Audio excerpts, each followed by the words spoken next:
추석 명절인데도 이렇게 나와주셔서 감사합니다. 오늘 말씀은 계시록 11장 15절에서 19절 말씀을 본문 삼아서 일곱째 나팔의 그리스도 통치와 대재앙 예고라는 주제를 가지고 같이 은혜 나눌 시간 갖도록 하겠습니다. 이 계시록 11장 15절은 이제 마지막 나팔이 부러질 때 있어지는 일입니다. 마지막 나팔에 세상 나라가 그리스도 나라가 된다. 그리고 24장로가 영광을 드리고 그 다음에 하늘에 있는 언약궤가 있는 성전이 열려서 그 안에 있는 음성과 지진, 우박 이런 것들이 나오는 내용들이 나옵니다. 이제 계시록 11장 15절 마지막 나팔 불기 전까지 우리가 삽입 장면을 두 군데 봤습니다. 첫째는 계시록 6장에 여섯째 인을 봉한 두루마리를 여섯째 인까지 떼시고 하나님 앞에 설 자, 곧 구원받을 자가 누구인가를 보여주는 내용이 계시록 7장의 삽입 장면이라 말할 수 있습니다. 이제 삽입 장면이라는 것은 예수님께서 천사를 통해서 보여주는 환상을 기록했기 때문에 드리는 말씀입니다. 그리고 계시록 8장 1절에 이제 일곱째 인을 떼시고 일곱 천사가 일곱 나팔을 받게 됩니다. 그리고 계시록 8장에 4개의 나팔이 부러지고 계시록 9장에 2개의 나팔이 부러지고 그 다음에 계시록 10장 두루마리를 받아먹는 사도 요한이 나오죠. 이단들은 이것을 가지고 교주들이 자기를 사도 요한으로 사칭하고 구원자라고 얘기합니다. 그러나 사도 요한은 말 그대로 형제이며 종이고 선지자적 사명을 가진 자로 말할 수 있습니다. 그리고 계시록 10장과 11장에 나오는 두 증인이 나오는데 두 증인의 1260일 예언과 42달 성전 방마당을 청량하지 않은 이방인의 짓밟히는 기간이 동일한 어떤 기간입니다. 그래서 이 계시록 11장 13절까지가 10장과 11장 3절까지가 삽입 장면이라 말할 수 있습니다. 또는 막간 장면이라고 이렇게 말할 수 있습니다. 그리고 이제 본문에 계시록 10장 7절에서 일곱째 나팔이 불면 하나님의 비밀이 그 종 선지자에게 전하신 복음과 같이 이루신다. 그 말씀처럼 일곱째 나팔에 하나님의 비밀, 곧 복음이 이루어지는 것입니다. 복음은 뭐예요? 예수 그리스도께서 십자가에 달리시고 3일 만에 부활하셔가지고 이제 그 예수님이 다시 오시는 것이 우리에게 복음이라 할 수 있습니다. 이게 다시 오실 때 뭘 부릅니까? 나팔을 불죠. 나팔 불면 심판과 구원이에요. 그래서 이 일곱째 나팔도 화라고 말했습니다. 화라고 했는데 누구에게 화냐? 믿지 않는 세상 사람들에게 화라는 것입니다. 그래서 세상 나라가 그리스도 나라가 된다. 이렇게 얘기를 하고 있습니다. 그래서 오늘 세 가지를 우리가 알아보고자 하는데요. 첫째는 마지막 나팔에 세상 나라가 그리스도가 나라가 될 때 일어나는 부활과 영생은, 그 다음에 두 번째 주재림 마지막 나팔에 일어나는 죽은 자와 산 자의 부활의 형체는 어떻게 되는가. 이단들은 신일합일 이렇게 얘기를 합니다. 신일합일이 첫째 부활이다 이렇게 얘기를 합니다. 과연 이것이 첫째 부활이 신일합일을 의미하는가? 이 개역 한글에 의거해서 이거를 아전인수격으로 해석하게 됩니다. 그러나 성경은 저자의 시대적 배경을 통해서 기록했다는 사실을 우리는 잊지 않아야 됩니다. 그 저자의 시대적 배경을 통해서 문맥을 통해서 우리가 본문을 이해를 해야지, 그렇지 아니하니까 아전인수격으로 좋은 것은 뭐 교주고 좋은 것은 그 다음 좋은 것은 나다 이런 어떤 식의 해석을 하다 보니까 성경을 왜곡하게 될 수밖에 없다는 겁니다. 그래서 우리는 이 죽은 자의 부활과 산 자의 어떤 형체에 대해서, 부활의 형체에 대해서 알아보도록 하겠습니다. 이것을 이해를 못하면 휴거를 부인하게 돼요. 휴거를 부인하는 사람들은 대부분 죽은 자와 산 자의 부활의 형체에 대해서 이해하지 못하는 겁니다.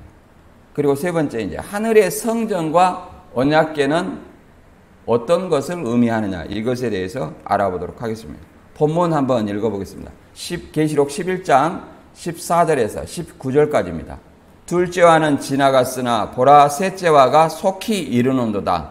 일곱째 천사가 나팔을 불매 하늘에 큰 음성들이 나서 이르되 세상 나라가 우리 주와 그 그리스도 나라가 되어 그가 세세토록 왕노릇 하리로다 하니, 하나님 앞에서 자기 보좌에 앉아있던 24장로가 엎드려 얼굴을 땅에 대고 하나님께 경배하여 이르되 감사하옵나니 옛적에도 계셨고 지금도 계신 주 하나님 곧 전능하신 이여 친히 큰 권능을 잡으시고 왕노릇 하시도다.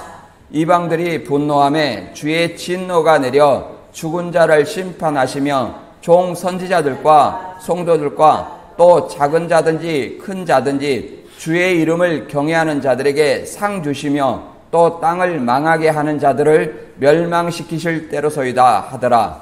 이에 하늘에 있는 하나님의 성전이 열리니 성전 안에 하나님의 언약궤가 보이며 또 번개와 음성들과 우레와 지진과 큰 우박이 있더라. 아멘. 그래서 이제 본문에는 이제 계시록 10장,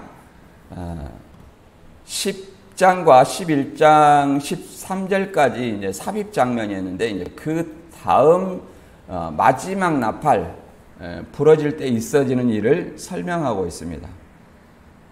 이 마지막 나팔을 분다는 것은 언제 부느냐? 주님이 재림할 때 부는 겁니다. 주님이 재림할 때.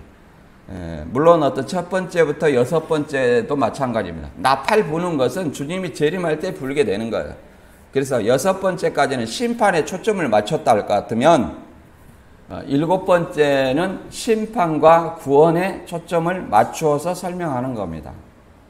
그래서 이제 이게 마지막 나팔에 이제 우리가 이제 신천지에 대해서 좀 비교를 하고 넘어가면, 신천지는 6개의 나팔이 80년 9월부터 84년 3월 14일까지 나팔이 불었다고 얘기를 합니다.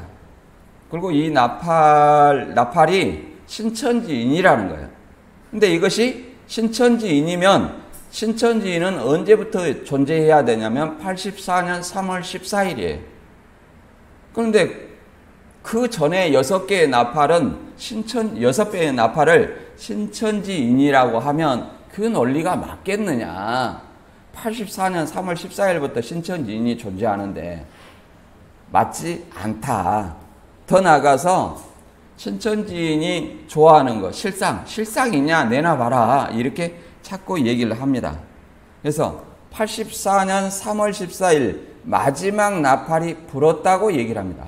그렇기 때문에 이미 신천지는 주님이 재림했어요. 온 세상의 종말과 함께 주님이 재림하는 것이 아니라 교주한테만 재림했다고 얘기를 합니다. 그러면 마지막 나팔 불었을 때 성경은 세상 나라가 그리스도 나라가 된다, 이렇게 얘기를 합니다. 과연 그러면 세상 나라가 그리스도 나라가 된 실상이 있느냐? 없다는 거예요. 지금 세상 나라 주관하고 있잖아요. 세상에 아직 불신자들이 가득합니다. 그래서 그리스도 나라가 됐다는 실상이 없어요. 더 나아가서 마지막 나팔에 있어지는 죽은 자의 부활과 영생의 실체가 없습니다. 신천지가 고전 15장 51절에 호련히, 순식간에 호련히, 이 말을 가지고 호련히 변한다지 않았느냐. 그래서 호련이라는 뜻을 갑자기인데 서서히로 말을 바꿔가지고 사전에는 자기도 모르게 갑자기예요. 자기도 모르게 갑자기. 근데 이것을 자기도 모르게 서서히 손톱 자라듯이 머리카락 자라듯이 서서히 영생하는 몸으로 변한다. 그렇게 변명을 합니다. 그러면 자기도 모르게 서서히 머리카락 자라듯이 손톱 자라듯이 영생하는 몸으로 변한다 할 것 같으면 점점 젊어져야 되는 겁니다. 과연 신천지에 젊어지는 84년 3월 14일부터 점점 젊어진 사람이 있느냐, 그런 실체가 있느냐? 없습니다. 교주도 지금 딱 91세예요.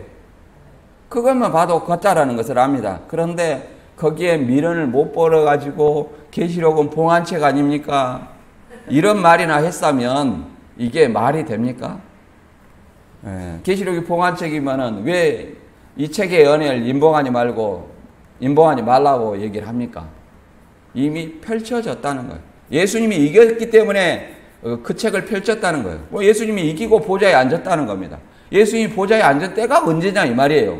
예수님이 보좌에 앉은 때. 그것은 예수님이 십자가에 돌아가시고 부활하시고 승천하심으로 보좌의 우편에 앉으셨어요. 그때 초림 때 이미 이겼다는 것을, 부활 승천하심으로 이겼다는 것을 성경은 증거하고 있습니다. 그럼 이미 펼쳐진 거예요. 그리고 요한계시록이라는 말이 뭡니까? 요한이 예수님의 환상을 보여준 어떤 그 환상을 천사를 통해서 계시해 주셔서 그걸 보고 들은 것을 기록한 거 아닙니까? 그래서 요한계시록이라는 거예요. 계시록 자체라는 낱말 자체가 뭐예요? 펼쳐진 말씀이다. 감추어진 말씀이 아니라 펼쳐진 말씀이라는 것을 설명하고 있는 겁니다. 그런데 아유 봉안책인데 기독교 장로교 목사님들은 몰라요. 이런 말이나 하고 거기에 붙들고 있으니 그것이 논리에 맞는지, 그리고 양다리 걸치면서 혹시 가지고 인생을 낭비하고 있지 않는지 잘 생각해 봐야 됩니다.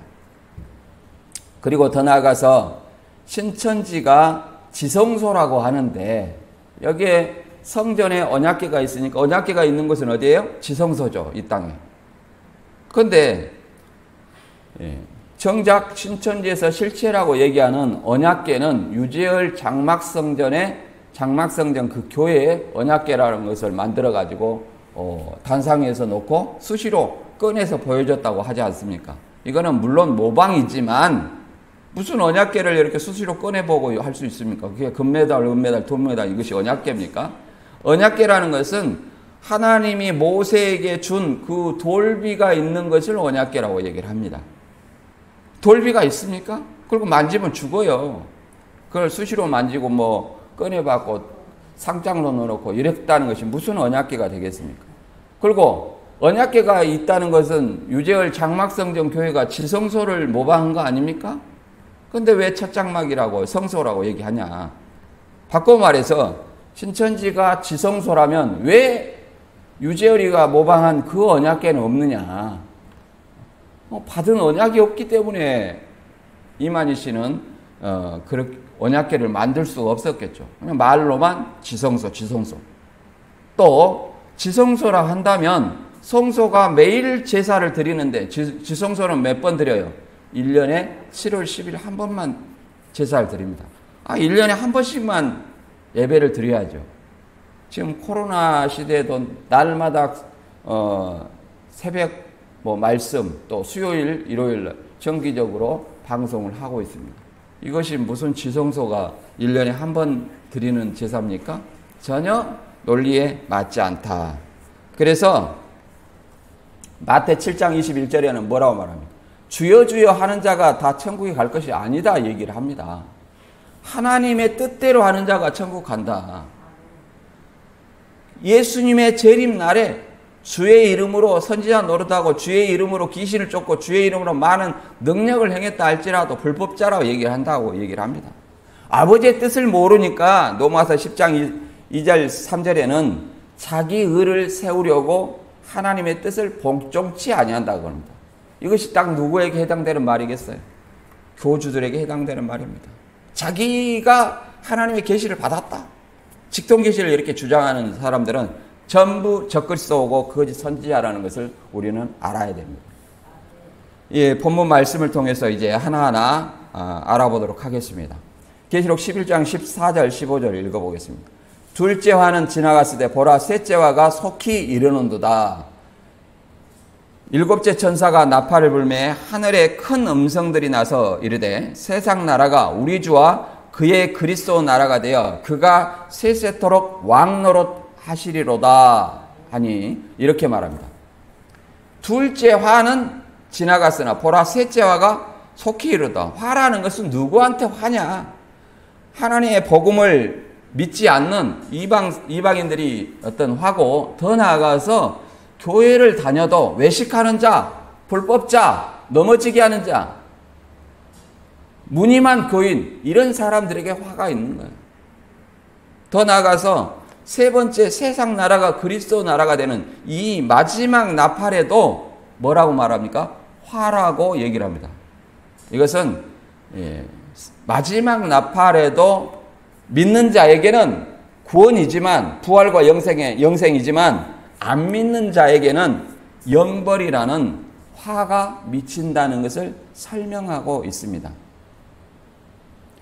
그래서 그러면 세상 나라가 그리스도 나라가 된다 그러면 마지막 나팔 불기 전까지는 누구 나라가 됐다는 거예요? 세상 나라가 나라가 됐다. 그러면 세상 나라는 누가 주관을 하고 있느냐? 에베소 2장 2절에 보면 이렇게 말합니다. 그때 너희는 그 가운데에서 행하여 이 세상 풍조를 따르고 공중의 권세 잡은 자를 따랐으니 곧 지금 불순종의 아들 가운데서 역사하는 영이라. 하나님의 말씀에 순종하지 않은 자들의 가운데서 세상 풍조를 쫓는 공중 권세 잡은 자를 따른다 이렇게 말합니다. 공중 권세 잡은 자를 누굽니까? 악의 영 사단 마귀를 얘기합니다. 에베소 6장 12절에도 이렇게 동일하게 말하고 있습니다. 우리의 씨름은 혈과 육을 상대하는 것이 아니요 통치자들과 권세들과 이 어둠의 세상 주관자들과 하늘에 있는 악의 영들을 상대함이라. 그잖아요. 이 어둠의 세상 주관자들, 하늘에 있는 악의 영들을, 문자적인 혈과 육을 얘기하는 거예요. 혈과 육은 이 사람을 얘기합니다. 이 육체를 얘기해요. 여호와정에는 어떤 이 정부가 싸움의 대상이에요. 그러나 이것은 영적 싸움이라는 거예요. 이 세상의 주관자들, 혈과 육의 싸움이 아니라는 겁니다. 복음을 통해서 전쟁하는 것이에요. 에베소 6장 13절에 그러므로 하나님의 전신갑주를 취하라. 이는 악한 날에 너희가 능히 대적하고 모든 일을 행한 후에 서기 위함이라. 악한 날에 능히 대적하고 그러기 위해서는 하나님의 전신갑주를 취하라. 하나님의 전신갑주가 뭡니까? 말씀입니다. 하나님의 복음이에요. 복음을 모르면 어떻게 되겠어요? 이단에 미혹되게 돼 있습니다. 오히려 그들의 어떤 잘못된 이론을 파하고 복음 앞으로 복종을 시켜야 되는데 이단을 보면 걸음아 날 살려라. 우리 목사님이 이단에 속한 사람은 멀리 하라겠는데 하면서 도망만 갑니다. 이거는 절대 이긴 자가 아니에요. 이긴 자 아니에요. 예수님은 제자들에게 뭐냐면 사단을 제어할 수 있는 권세를 주었다고 얘기를 했습니다. 누가복음 10장 18절에는 이렇게 말합니다. 예수께서 이르시되 사단이 하늘로부터 번개같이 떨어진 것을 내가 보았노라. 내가 너희에게 뱀과 정갈을 밟으며 원수의 모든 능력을 제어할 권세를 주었으니 너희를 해할 자가 결코 없으리라. 예수님이 둘씩 짝지어서 뭘 들고 나갔어요? 복음을 들고 나갔습니다. 그 복음을 전파할 때 사단이 하늘로서 번개같이 떨어진 걸 보았다 이렇게 얘기합니다. 이 복음이 뭐예요? 뱀과 정과를 밟으며 원수를 제할, 원수 사단 마귀를 제어할 권세라는 것을 알아야 됩니다. 그런데 하나님의 말씀을 보면 알아요, 몰라요? 모른다는 거예요. 그냥 믿기만 하면 된다는 거예요. 그것은 물론 잘못된 것은 아니지만 어린아이의 신앙이라는 겁니다. 때가 오래됐으면 마땅히 남을 가르칠 수 있는 선생이 되라고 히브리서 5장 12절 이하에 말하고 있습니다. 그리고 선과 악을 분별하라는 거예요. 그래서 이 주재림 마지막 날에는 이제 이루어질 때 믿는 것이 아니라 이제 이루어질 때 믿는 것이 아니라 예수님 오시기 전까지 너희가 얼마나 잘 믿었느냐, 심판과 구원이라는 거예요. 사도행전 17장 30절에 한번 읽어보겠습니다. 알지 못하던 시대에는 하나님이 간과하셨거니와 이제는 어디든지 사람에게 다 명하사 회개하라 하셨으니 이는 정하신 사람으로 하여금 천하를 공의로 심판할 날을 작정하시고 이에 그를 죽은 자 가운데서 다시 살리신 것으로 모든 사람에게 믿을 만한 증거를 주셨음이라 하니라. 자, 알지 못하던 시대에는 걱정할 필요 없어요. 우리 조상 걱정할 필요 없다 이 말이에요. 뭘 걱정해야 되냐? 예수님이 죽은 자 가운데서 부활하신 것으로 이제 믿을 만한 증거를 줬으니 이걸 전파하는데 전 세계에 전파를 했다는 겁니다. 전파를 했으니 전파를 해서 다 회개하라 명했다는 거예요. 그래서 이렇게 한 이유는 정하신 사람 예수 그리스도로 말미암아 천하 장막성전을 심판하는 것이 아니라 천하를 온 세상을 공의로 심판할 날을 작정했다는 거예요. 공의로 온 세상을 심판할 날은 언제입니까? 그리스도 재림 때예요. 마지막 나팔 불 때. 이때 심판할 날을 작정했다는 겁니다. 그래서 예수님이 다시 오실 때 믿어라 믿어라 하는 것은 교주들이고 예수님이 다시 오실 때 믿으면 이미 그는 심판받게 돼 있다. 영벌 받는 사람이 어떻게 성경 공부를 해서 이 교주를 믿으려고 공부를 하겠습니까? 말이 안 되는 얘기예요. 더 나아가서 우리가 이제 마지막 나팔에 이루어지는 그리스도 나라라는 것은 세상 나라가 없다는 거예요.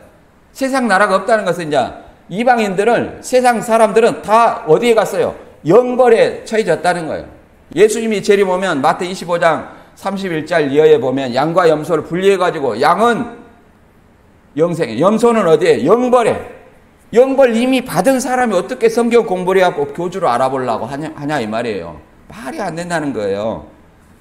자, 그러면 영벌 받지 아니하고 영생하는 사람은 어떻게 영생하느냐?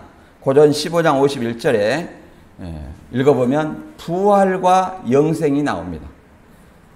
보라, 내가 너희에게 비밀을 말하노니 우리가 다 잠잘 것이 아니요 마지막 나팔에 순식간에 호련히 다 변화하리니 나팔 소리가 나매 죽은 자들이 썩지 아니할 것으로 다시 살고 우리도 변화되리라 이렇게 말하고 있습니다. 마지막 나팔에 순식간에 호련히 다 변한다는 거예요. 죽은 자들은 썩지 아니할 것으로 신령한 몸이라고 이렇게 얘기하죠. 그리고 우리도 변화한다는 거예요. 여기서 죽은 자들이 썩지 아니할 것 신령한 몸으로 부활해가지고 다시 육신 속으로 들어간다는 말이 있습니까? 없죠. 이제 그 다음 말에 이제 그러고 얘기하는데 여기서 이단들이 얘기하는 호련히가 뭐냐? 국어사전에는 자기도 모르게 갑자기입니다. 자기도 모르게 갑자기라는 말이에요. 그리고 호련히가 왜 말장난을 하냐면 84년 3월 14일에 마지막 나팔 불었다는데 부활과 영생이 없어요. 왜 없냐? 실상을 내놔봐라 그러니까 호련히가 뭔 뜻인 줄 아냐? 자기도 모르게 서서히 머리카락 자라듯이 솜털 자라듯이 우리가 영생하는 몸으로 변화했는다. 또 다른 변명은 아직 입 맞은 14만 4천이 안 찼다. 숫자가 차니까 입 맞아도 또 맞아야 된다. 이런 소리나 하고 있다 이 말이에요. 이것은 다 무지에서 비롯되는 것입니다. 그럼 호련이라는 것은 뭐냐? 헬라어로 엔리페 오프달모입니다. 눈 깜빡할 사이입니다. 눈 깜빡할 사이. 이 리페라는 것은 빠른 동작을 나타내는 말입니다.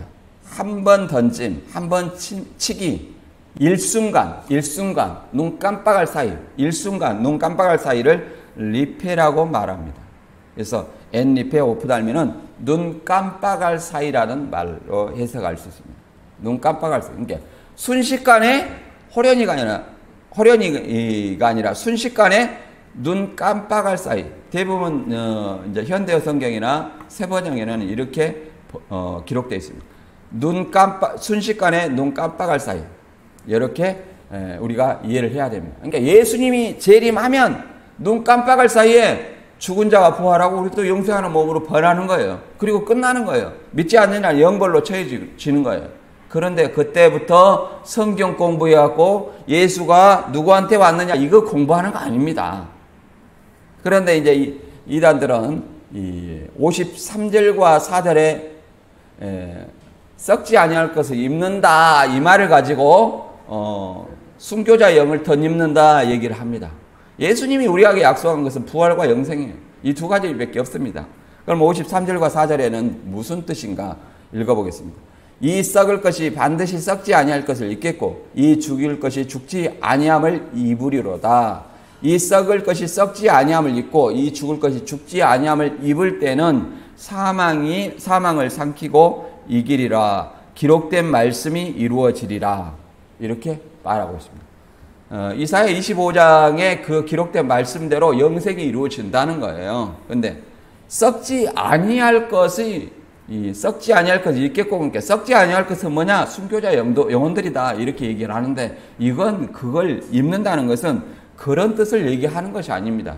변화할 때 우리도 아침에 이런 옷을 입었죠. 내가 원하는 모양으로 내가 옷을 골라서 입었습니다. 이렇게 변하는 거예요. 변신하기 위해서 이렇게 입었죠. 근데 이 옷은 내가 입었지만 이 하나님이 썩지 아니할 옷은 누가 주냐? 하나님이 주시는 거예요. 하나님이. 그래서 입겠다는 것은 엔디사스다이입니다. 엔디사스다이로 엔디 부정과거 부정사입니다. 옷을 입히다 이 뜻인데 이 옷을 입다라는 표현은 하나님의 창조 행위를 그렇게 표현하는 겁니다. 죽은 자나 산 자의 변화를 표현할 때 옷을 입다 이렇게 표현하는 겁니다. 그러면 개역 한글에도 이것이 뭐 순교자 영을 덧입는 것을 입는다 표현했는지 한번 보도록 하겠습니다. 고전 15장 49절에는 입는다의 표현을 어떻게 했는지 읽어보면 우리가 흙에 속한 자의 형상을 입은 것 같이 또한 하늘에 속한 자의 형상을 입으리라. 자, 이 몸을 누가 창조했어요? 하나님이 창조했죠. 그러니까 아담의 흙에 속한 자는 아담의 형상이에요. 47절에 첫사람 아담은 땅에 속한 자, 둘째 사람은 하늘에 속한 자 이렇게 말하고 있습니다. 그래서 우리는 아담의 형상을 입은 거예요. 그런데 이 창조를 누가 했어요? 하나님이 했기 때문에 입었다 이렇게 표현하는 겁니다. 그 다음에 입은 것 같이 또한 하늘에 속한 자의 형상을 입으려. 하늘에 속한 자는 누구라고요? 예수 그리스도. 예수 그리스도의 형상을 입는다 얘기를 합니다. 그러면 그렇게 입는 겁니까? 이렇게 변하겠습니까? 변한다는 거예요. 변한다. 자, 빌립보서 3장 20절과 21절에 읽어보면 이렇게 나와 있습니다.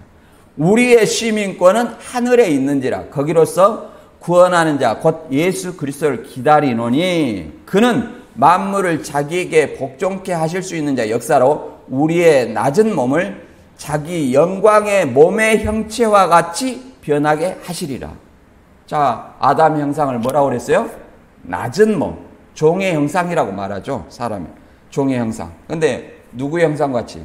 자기 예수님의 영광의 형상이라는 것은 예수님의 부활한 그 모습을 영광의 형상이라고 말하고 있습니다. 예수님의 부활체, 그 부활체처럼 우리도 뭐 한다는 거예요? 변하게 만들어준다는 거예요. 예수님의 어떤 부활에 대해서는 잠시 우리가 좀 이따 알아보겠는데 예수님의 어떤 부활은 이단들은 뭐 영으로 부활했다 이렇게 설명합니다. 영으로. 왜 그러냐면 그들이 내세운 영으로 부활했다는 가장 강력한 구절은 베드로전서 3장 18절입니다. 육체로는 죽임을 당하고 영으로 살리심을 얻었으니 영으로 살렸다 하지 않느냐. 그러면 육체가 부활하지 않았다는 존재로 얘기를 합니다. 여기서는 육체, 영과 육을 대조해서 육체의 죽음을 강조하는 말이에요. 육체가 안 살았다는 말이 아니에요. 이 육체가 같이 살았다는 말은 어디에 있느냐? 자, 사도행전 2장 31절과 32절에 보면 예수님의 부활에 영으로 부활했는지가 정확하게 영으로 부활했는지 영육이 부활했는지 정확하게 나옵니다. 미리 본고로 그리스도의 부활을 말하되 그가 음부의 버림이 되지 않고 그의 육신이 썩음을 당하지 아니하리라 하더니 이 예수를 하나님이 살리신지라 우리가 다 이 일의 증인이로다. 자, 육신이 썩었다는 거, 안 썩었다는 거예요? 안 썩었다는 거 얘기를 합니다. 부활을 말하는데 육신이 썩음을 당하지 아니하고 음부에 버림이 되냐고 다시 살렸다 이렇게 말합니다. 그러니까 영과 육이 같이 부활한 거예요. 그걸 부활체라고 말합니다. 이 부활체는 예수님 제자들도 영으로 부활한 줄 알고 생각하고 있었습니다. 그랬을 때 누가복음 24장 37절 이하에 읽어보면 이렇게 되어 있습니다. 제자들이 이제 놀라가지고 보는 것을 무서워하여 그 보는 것을 영으로 생각하는지라. 이단들은 잘 들어봐야 돼요. 예수님 뭘로 부활한다고 생각해요? 영으로. 그런데 제자들도 그렇게 생각했다는 거예요. 38절에 예수께서 이르시되 어찌하여 두려워하며 어찌하여 마음에 의심이 일어나느냐. 내 손과 발을 보고 나인 줄 알라. 또 나를 만져보라. 영은 살과 뼈가 없으되 너희 보는 바와 같이 나는 있느니라. 이거 잘 생각해야 됩니다. 영으로 부활했는데 만져보고 살과 뼈가 있다는 겁니다. 살과 뼈가 있다는 거예요. 살과 뼈가 있어요. 영이 제자들이 생각하는 그런 어떤 영체가 아니라는 겁니다. 살과 뼈가 있고 만져볼 수 있다는 거예요. 볼 수 있고. 자, 그런 예수님이 자, 어떻게 하냐면 우리 살과 뼈가 이런 육신의 몸이라면 이 문을 우리가 걸어서 오고 버스 타고 왔습니다. 문을 열어야 들어옵니다. 그런데 예수님은 어떻게 말하냐? 요한복음 20장 29절에 유대인들을 두려워해서 제자들이 이제 방문을 꼭꼭 닫고 있었어요. 그때 통과를 합니다. 이렇게 말합니다. 안식 후 첫날 저녁 때 제자들이 유대인을 두려워하며 모인 곳에 문들을 닫았더니 예수께서 오사 가운데 서서 이르시되 너희에게 평강이 있을지어다. 이렇게 얘기를 합니다. 이 말씀을 하시고 손과 옆구를 보시니 제자들이 주를 보고 기뻐하더라. 통과를 했어요. 그리고 이 제자들이 또한 만져보고 그래도 의심하니까 누가복음 39절 이하에서는 여기 먹을 것이 있느냐 하고 구운 생선 한 마리를 드셨습니다. 그래서 이것이 초월적인 몸이에요. 초월적인 몸. 이런 어떤 예수님은 봐보세요. 자, 살과 뼈가 있다는 거예요. 그리고 문을 통과해요. 저 구름 속으로 올라갈 수 있어요. 밥을 먹어도 되고 안 먹어도 돼요. 그러니까 초월적인 몸이에요. 내가 원하는데 예수님 원하는 대로 어디든지 갈 수 있습니다. 그런 몸이에요. 그래서 그런 예수님의 형체로 죽은 자나 산 자나 그렇게 변화시켜 준다는 약속이 성경입니다. 성경이에요. 그런데 이 개역 한글에 목배임을 당한 자 영혼들과 또 짐승과 우상에 경배하지 아니한 자들이 살아서 그러니까 내가 살아서 이게 아전 인수격 해석입니다. 그러나 새 번역을 읽어보면 이렇게 되어 있습니다. 또 보좌들을 보니 그 위에 앉은 사람들이 있었는데 그들은 심판할 권세를 받은 사람들이었습니다. 또 나는 예수의 증언과 하나님의 말씀 때문에 목이 베인 사람들의 영혼을 보았습니다. 그들은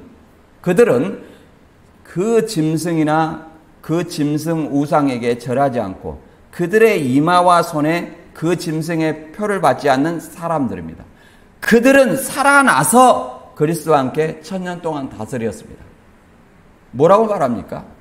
그들이라고 얘기를 합니다. 짐승과 우상에 경배하지 아니한 자가 거짓 목자에 경배하지 않았고 신천지에 갔다 그런 내용이 아니라 이것은 결과와 원인으로 된 문장이에요. 결과는 뭐냐?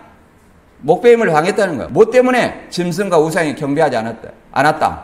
그렇기 때문에 죽었다는 거예요. 죽었기 때문에 살아나서 정확히 표현하면 다시 살아나서 이렇게 표현합니다. 살아서 그러니까 아이고 내가 살았는데? 이게 아전인수격 해석이에요. 성경은 저자의 초점에 맞춰 저자의 시대 배경을 기준으로 기록한다고 그랬습니다. 저자가 어느 시대에 있었어요? 도미티안 황제 시대에 있었습니다. 도미티안 황제 시대에 황제 숭배를 하지 않는 사람은 다 누구든지 다 죽이게 했습니다. 그래서 사도 요한도 반모섬에 유배되었고 안디바도 도미티안 황제 시대에 죽었습니다. 이 황제 숭배 때문에 그랬습니다. 그러면 그 당시에 짐승은 누구였느냐? 우상은 누구였느냐? 도미티아 황제를 얘기하고 있습니다. 도미티아 황제를 신으로 숭배하라 하는 이 사람들이 제사장이었고 거짓 선지자라고 말하는 것입니다. 이것이 어떻게 한 문장 안에 순교자들이 따로 있고 그 다음에 우리 다 사도 요한이 이만희씨를 알았어요. 신천지를 알았어요. 말도 안 되는 내용입니다. 그리고 이 부활한 자들이 이제 재림할 때 어떤 현상이지만 휴거가 있습니다. 휴거라는 것은 그리스도 형체로 변화된 그 사람들, 그리스도의 형체로 부활한 그 사람들이 함께 구름 속으로 끌어올려 간다는 거예요. 함께 구름 속으로 끌어올려 공중에서 주를 영접한다는 겁니다. 공중은 뭐 신천지다, 좋다 이 말이에요. 그러면 예수 그리스도 형체로 변화된 죽은 자와 또 예수 그리스도 부활체로 변화된 살아있는 자 같이 구름 속으로 끌어올린다는 거예요. 그 말 따라 된다면 신일합일해서 어디로 가야 돼요? 공중 신천지로 가야 된다. 그런데 신천지 가가지고 14만 하자 차기를 기다린다. 이런 논리가 말이 되냐 이 말이에요. 왜 부활 안 하냐? 첫째 부활 안 하냐? 입 맞은 자가 아들이 안 찼어. 데살로니가 후서에 보면은 죽은 자들이 먼저 일어나고 그 후에는 우리 살아있는 자라고 얘기하지 않느냐. 요렇게 말하는데 동시입니다. 마지막 나팔 불 때 순식간에 눈 깜빡할 사이에 이렇게 변하는 겁니다. 죽은 자들이 살고 우리도 변화하는 겁니다. 이것을 데살로니가 전서에서는 논리적 순서만 그렇게 정해놓은 거예요. 논리적 순서만. 한번 읽어보겠습니다. 주께서 호령과 천사장의 소리와 하나님의 나팔로 친히 하늘로부터 강림하시려니 그리스도 안에서 죽은 자들이 먼저 일어나고 그 후에 우리 살아남은 자도 그들과 함께 구름 속으로 끌어올려 공중에서 주를 영접하게 하시리니 그리하여 우리가 항상 주와 함께 있으리라. 자, 뭐라고 말합니까? 그리스도 안에서 죽은 자들이 먼저 일어나고 꼭 순교자만을 얘기하지 않습니다. 순교자만 얘기한다면 사도 요한은 순교하지 않았어요. 90세까지 장수하다 돌아가셨어요. 순교 안 했는데 어떻게 할 겁니까? 그리고 에녹이나 엘리야나 수많은 어떤 주 안에서 거룩한 영이 함께 온다는데 이 말을 어떻게 이해를 할 겁니까? 이 사람들은 모두 그리스도를 바라고 그리스도 안에서 죽은 자라 얘기할 수 있습니다. 그들이 먼저 일어나고 언제? 예수의 강림하실 때 첫째 부활, 역사학 전천년 설교내로 첫째 부활하고 그 다음에 그 후에 우리 살아남은 자도 누구의 형체로 변해요? 예수님의 영광의 몸의 형체, 부활체로 우리도 변하고 저희와 함께, 그들과 함께 구름 속으로 끌어올려 그들과 함께 누구? 죽은 자들이 첫째 부활한 그들과 그리스도 안에서 죽은 자들이 먼저 일어나고 첫째 부활한 그들과 함께 순교자들이 부활한 그들과 함께 어디로? 구름 속으로 끌어올려 공중에서 주를 영접한다. 그러니까 공중으로 가는 것, 공중이 신천지다. 그럼 같이 가야죠. 저희와 함께, 부활한 저희와 함께 같이 가야 된다. 이렇게 설명하고 있습니다. 그러니까 이것은 완전히 엉터리다. 그리고 부활체가 아니면 결코 구름 속으로 끌어올림 받을 수 없다. 구름 속으로 끌어올리는 것은 하나님의 주권적인 능력이지 내가 전도되어서 가는 것은 결코 아니에요. 이걸 우리가 잘 이해를 해야 됩니다. 그 다음 계시록 11장 16절 이하 읽어보겠습니다. 하나님 앞에 자기 보좌 앞에 있던 24장로가 엎드려 얼굴을 대고 하나님께 경배하여 이르되 감사하옵나니 옛적에도 계셨고 지금도 계신 주 하나님 곧 전능하신 이여 친히 큰 권능을 잡으시고 왕노릇 하시도다. 여기는 이제 마지막 나팔 불어서 하나님이 이제 왕노릇 하시는 것이기 때문에 24장로가 하나님께 경배하고 찬양하는 내용입니다. 그 다음에 18절은 이제 뭐 때문에 이렇게 하나님께 경배하고 찬양하느냐. 18절 이방들이 분노하며 주의 진노가 내려 죽은 자를 심판하시며 종 선지자들과 성도들과 또 작은 자든지 큰 자든지 주의 이름을 경외하는 자들에게 상 주시며 또 땅을 망하게 한 자들에게 멸망시키실 때로서이다 하더라. 이렇게 설명하고 있습니다. 이것은 뭘 의미하냐? 죽은 자를 심판하며, 자, 그리스도 안에서 죽은 자 있고 그리스도 밖에서 죽은 자가 있어요. 그리스도 안에서 죽은 자는 누굽니까? 순교자라고 계시록에서는 말하고 있고, 더 나아가서 예수 그리스도를 믿다가 죽은 자를 얘기합니다. 그러면 그리스도 밖에서 죽은 자는 뭐냐? 불신자를 얘기합니다. 그들도 예수님 재림하면 심판한다는 거예요. 물론 믿지 아니하는 자를 당연히 심판하고요. 더 나아가서 주의 진노가 나려 죽은 자를 심판하며 종 선지자들과 성도들과 주의 이름을 경외하는 자들은 상 주시며, 이 상 받을 때는 언제냐? 주의 재림 때다. 동일하게 얘기를 하고 있습니다. 상은 이렇게 얘기를 합니다. 그리고 재림 때 상 주시면 행한 대로 상을 받는다고 얘기를 하죠. 마태복음 16장 27절에도 주 강림하실 때 행한 대로 갚으시리라.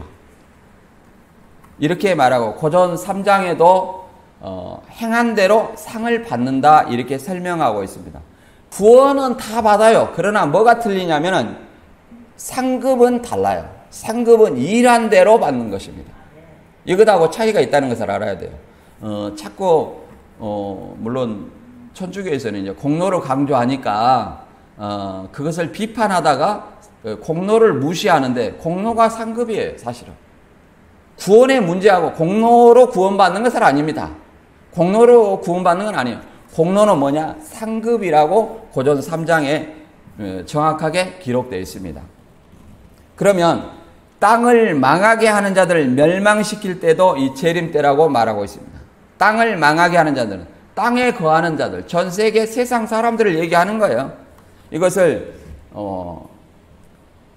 종 선지자들과 성도들과 주의 이름을 경외하는 자들의 상 주시는 어떤 맥락과 같은 이치입니다. 왜 그러냐면 순교자들이 목배임을 받은 자들이 계시록 6장 9절 이하에 보면 제단 아래서 땅을 망하게 하는 자들, 땅에 거하는 자들 심판해서 우리 피를 갚아주라고 이렇게 신원하고 있습니다.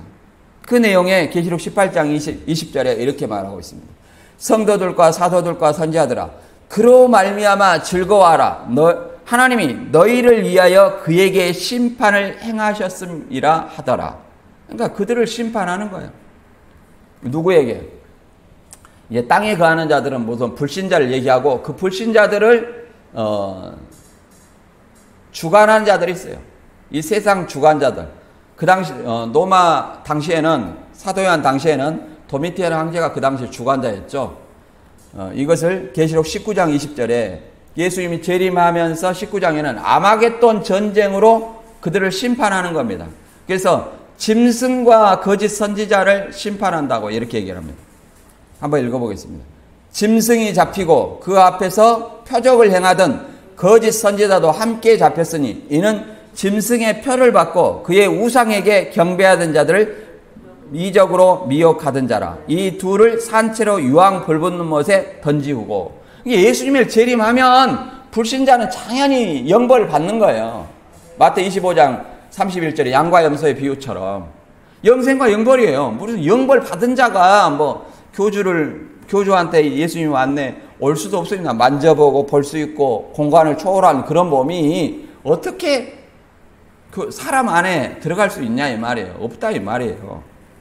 그리고 짐승이 잡히고 거짓 선지자가 어디에 들어갔어요? 불못에 들어간다는 겁니다. 그러면 오늘날에 예수님 재림하면 용을 잡고 1000년 동안 잡아 가두죠. 그 다음에 짐승과 거짓 선지자라는 것은 적 그리스도와 거짓 선지자를 상징합니다. 그래서 마태 24장 24절에 뭐라고 말합니까? 많은 적 그리스도들과 많은 거짓 선지자들이 할 수만 있으면 택하신 자들도 미혹하게 하리라.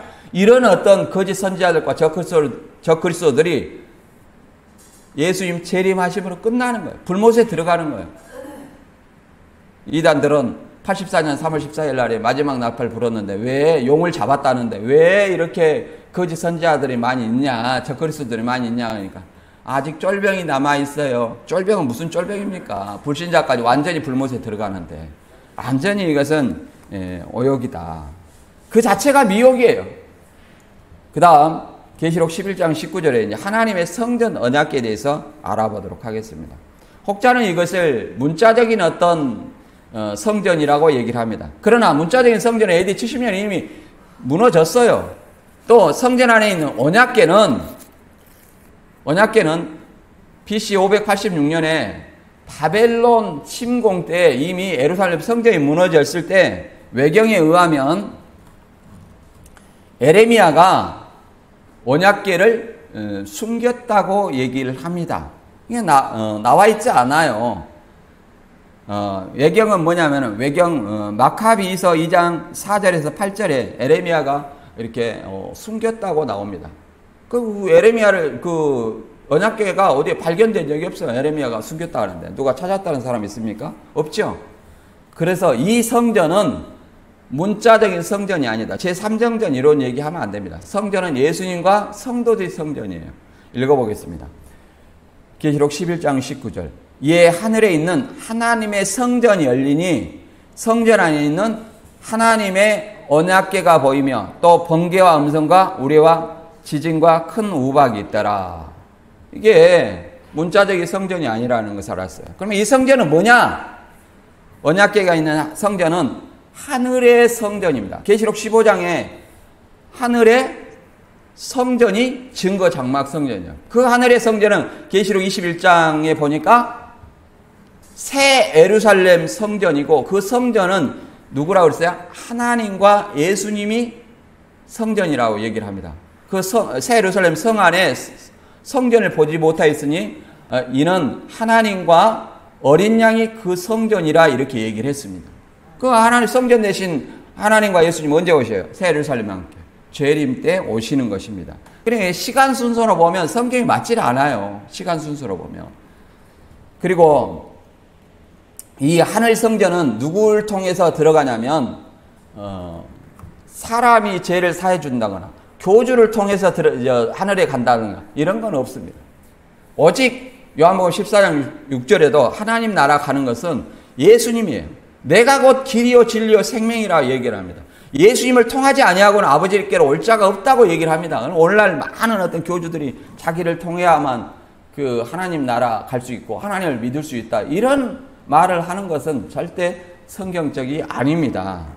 히브리서 10장 19절 이하 읽어보겠습니다. 이걸 같이 한번 읽어볼게요. 그러므로 형제들아 우리가 예수의 피를 힘입어 성소에 들어갈 담력을 얻었나니 그 길은 우리를 위하여 휘장 가운데로 열어놓으신 새로운 산 길이요 휘장은 곧 그의 육체니라. 이 땅에 성소와 지성소가 있었어요. 근데 예수님이 십자가 달심으로 이 성소와 지성소를 구분하는 휘장이 위에서 아래서 쫙 찢어졌다는 거예요. 그래서 그 휘장은 누구를 상징한다? 예수님의 육체, 곧 십자가를 상징하는 거예요. 이 휘장으로 이제 성소 누구든지 예수를 통해서 그 그림자의 이 지성소에 나아갈 수 있다는 것을 보여준 거예요. 휘장이 찢어졌다는 것은. 근데 그래서 예수의 피를 힘입어, 예수의 십자가 죽음을 힘입어 그 예수님을 믿음을 인하여서 하늘 성소에 들어갈 담력을 얻었다는 겁니다. 예수님의 재림하시기 전까지는 우리는 예수 그리스도를 통해서 하늘에 있는 천국에 들어갈 수밖에 없습니다. 그것이 하늘 성소예요. 하늘에 있는 천국이 뭐예요? 하늘 성소예요. 지성소라고 얘기했죠. 그것은 예수님의 십자가로 열어놓은 것이다. 그래서 사람을 통해서 이제 하늘로 가는 거 아니에요. 누구든지 예수 그리스도다. 이걸 예수님의 재림할 때 살아있는 자는 영생을 얻겠죠. 그래서 우리가 신앙하는 이유는 뭐냐? 마지막 때 부활과 영생이고 상급을 위해서 신앙하는 겁니다. 그래서 우리는 계시록 22장 20절에 이 계시록을 준 목적이 뭐냐면 그렇게 모방하라고 한 것이 아니에요. 22장 20절 읽어봅니다.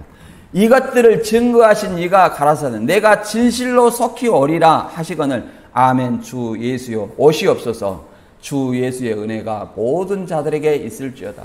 이 말을 지키고 기다리라는 거예요. 기다리라는 것이 모방해갖고 이거 실상이다. 내가 왔다. 이런 얘기를 하라고 주신 것이 아닙니다. 그래서 본문 다시 간단히 요약하면 이 세상에는 믿는 것과 믿지 않는 것에 별 차이가 없습니다. 그냥 똑같아요.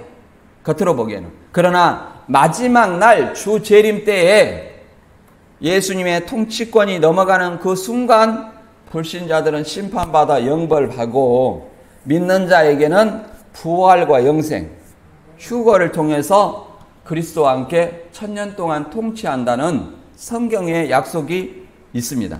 또 그 안에서 행한 대로 받는 상급이 다르다는 것이 있습니다. 그래서 우리는 이 구원과 상급을 바라보고 신앙해야 될 줄로 믿습니다. 저와 여러분이 진정 주 예수님 강림이 어서 오십시오, 이런 어떤 예수여 어서 오십시오, 이 말이 우리의 고백이 될 수 있도록 하시길 바랍니다.